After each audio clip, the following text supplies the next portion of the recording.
रतनगढ़ शहर पर चंद्रगुप्त नाम का राजा राज करता था। उसके 4 बेटे थे जो बड़े बहादुर और प्रतापी थे। उसके सब बेटों में बड़ा बेटा मदन सेन सबसे वीर और सुंदर था। मदन सेन की पत्नी का नाम चंद्रप्रभा था। वह भी बेहद सुंदर थी। वह अपने समान सुंदर किसी दूसरी स्त्री को न समझती थी। चंद्रप्रभा हर काम में होशियार थी। गाना भी उसे खूब आता था। एक दिन की बात है कि मदन सेन के पिता अर्थात राजा ने उसे उसकी किसी खता पर नाराज होकर देश निकाला दे दिया।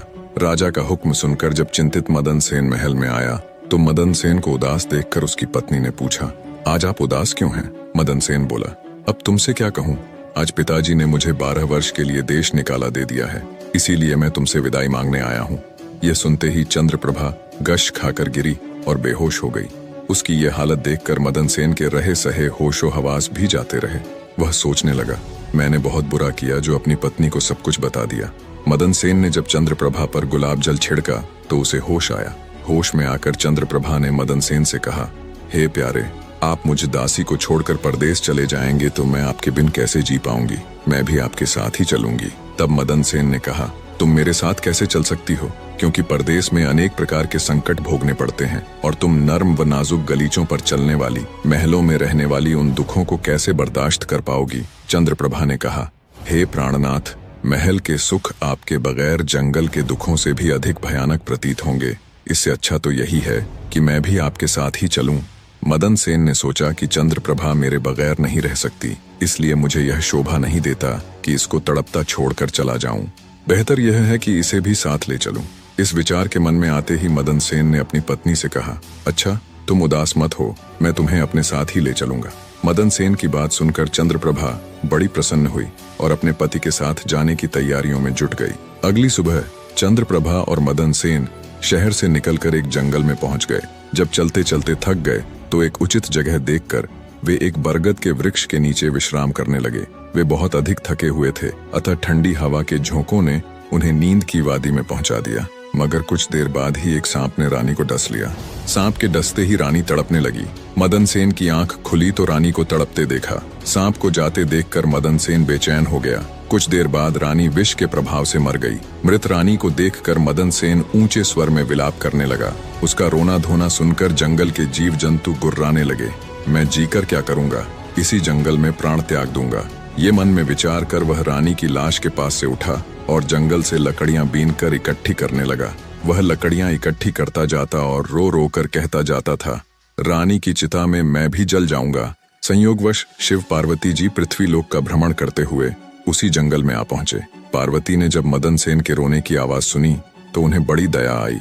उन्होंने शिव से कहा, हे प्रभु, कोई मानव हृदय विदारक स्वर में रो रहा है। उसके रोने से मेरा हृदय कांप रहा है। आप मुझ पर दया करके उसका दुख दूर कीजिए। पार्वती की बात सुनकर शिव ने कहा, हे प्रिय, मैं तुमको इसीलिए तो अपने साथ नहीं ला रहा था, क्योंकि संसार में हर प्रकार के दुखी मनुष्य हैं। हम किस किस का दुख दूर करेंगे?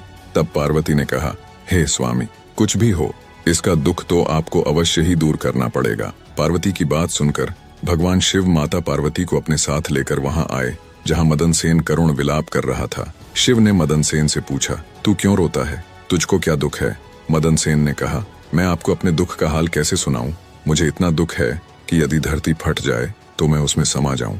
मदन सेन की बात सुनकर भगवान शिव को दया आ गई और उन्होंने उससे कहा, तू हमसे बता कि तुझे क्या दुख है? तब मदन सेन ने कहा, महाराज, मैं रतनगढ़ के राजा चंद्रगुप्त का बेटा हूँ। मेरे पिता ने मुझको देश निकाला दे दिया, इसलिए मैं और मेरी पत्नी इस जंगल में आ गए। यहाँ आकर मेरी पत्नी सर्प के डसने से मर गई। अब उसका विरह मुझसे सहन नहीं हो रहा है, इसलिए मैं लकड़ियां एकत्र कर रहा हूँ ताकि अपनी प्यारी पत्नी के साथ ही जल मरूं।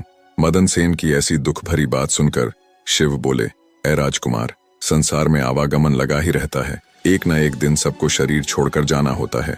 न कोई किसी के साथ आया है और न कोई किसी के साथ जाएगा। यदि तू जीवित रहेगा तो तुझे अनेक रानियां मिल जाएंगी, इसलिए तू मेरा कहा मान और देह त्यागने का विचार छोड़ दे। शिव के इन वचनों को सुनकर मदन सेन बोला, महाराज, आपने जो कुछ कहा वह सत्य है, किंतु ऐसी पतिव्रता पत्नी तो मुझे किसी भी जन्म में नहीं मिलेगी और न इसका वियोग मुझसे सहन होगा, इसलिए मैं इसके साथ ही मरूंगा।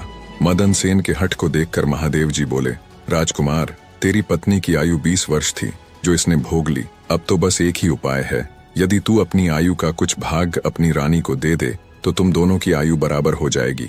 यदि यह बात तुम्हें स्वीकार है तो रानी अभी जीवित हो जाएगी। शिव जी की बात सुनकर मदन सेन ने कहा, मुझे सहर्ष स्वीकार है महाराज। अब शिव ने मदन सेन के हाथ में पानी देकर उससे आधी आयु देने का संकल्प कराया और रानी के हाथ पैरों पर पानी डालने से पूर्व मदन सेन से कहा कि जब तुझे आवश्यकता हो तो यह संकल्प वापस भी ले सकता है।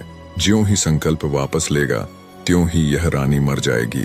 परंतु सावधान, रानी से यह बात मत कहना, किसी समय यह बात तेरे काम आएगी। ऐसा कहकर रानी पर जल छिड़ककर शिव पार्वती वहां से चले गए। उसी समय रानी उठकर बैठ गई और बोली, प्रिय, आज तो मैं बहुत सोई, आपने मुझे जगाया क्यों नहीं? मदन सेन ने कहा, तुम थकी मांदी थीं, इसी कारण मैंने तुम्हें नहीं जगाया। अब वे दोनों आगे चल दिए। कितने ही दिनों बाद उन्हें एक बहुत सुंदर स्थान दिखाई दिया। वहां एक फकीर की कुटिया थी। जब वे दोनों वहां पहुंचे तो उन्होंने देखा कि एक सुंदर नौजवान फकीर बैठा हुक्का पी रहा है। वे दोनों थके हारे तो थे ही, अतः फकीर के पास बैठ गए। उसी समय राजकुमार ने रानी से कहा, रानी, मुझे प्यास लगी है, तुम कहो तो मैं जाकर कुएं से पानी पी आऊं, और अगर तुम्हें भी प्यास लगी हो तो तुम्हारे लिए भी लेता आऊंगा। यह सुनकर रानी ने कहा, मैं तो प्यासी नहीं हूँ, आप जाकर पी आइए। मदन सेन डोल व रस्सी लेकर कुएं से पानी पीने चला गया। उधर मदन सेन पानी पीने गया, इधर चंद्रप्रभा और फकीर की निगाहें चार हो गईं। वह फकीर से बोली, फकीर साहब, आप तो यहाँ बड़े ऐश में रहते हैं। फकीर बोला, तुम भी यहाँ रहो और ऐश करो। चंद्रप्रभा कहने लगी, फकीर साहब, आपके साथ रहने को दिल तो कर रहा है, मगर मेरा पति मेरे साथ है, इसलिए मैं आपके साथ किस प्रकार रह सकती हूँ? फकीर ने कहा, किसी तरह अपने पति को कुएं में धकेल दो, फिर हम ऐश करेंगे। फकीर की बात सुनकर चंद्रप्रभा ने कहा, अच्छा, मैं ऐसा ही करूंगी। तभी मदन सेन पानी पीकर रानी के पास आया तो रानी कहने लगी, मैं भी प्यासी हूँ, मुझे भी पानी पिला लाओ। तब मदन सेन ने कहा, मैंने तुमसे पहले ही पूछा था, तब तुमने मना कर दिया था। खैर, अगर तुमको प्यास लगी है तो मैं अभी पानी लेकर आता हूँ। जब मदन सेन पानी लाने चलने लगा तो रानी कहने लगी, मैं भी तुम्हारे साथ चलती हूँ। फिर वह भी उसके साथ चल पड़ी। बेचारा मदन सेन तो उसके प्रेम में पागल हुआ पड़ा था।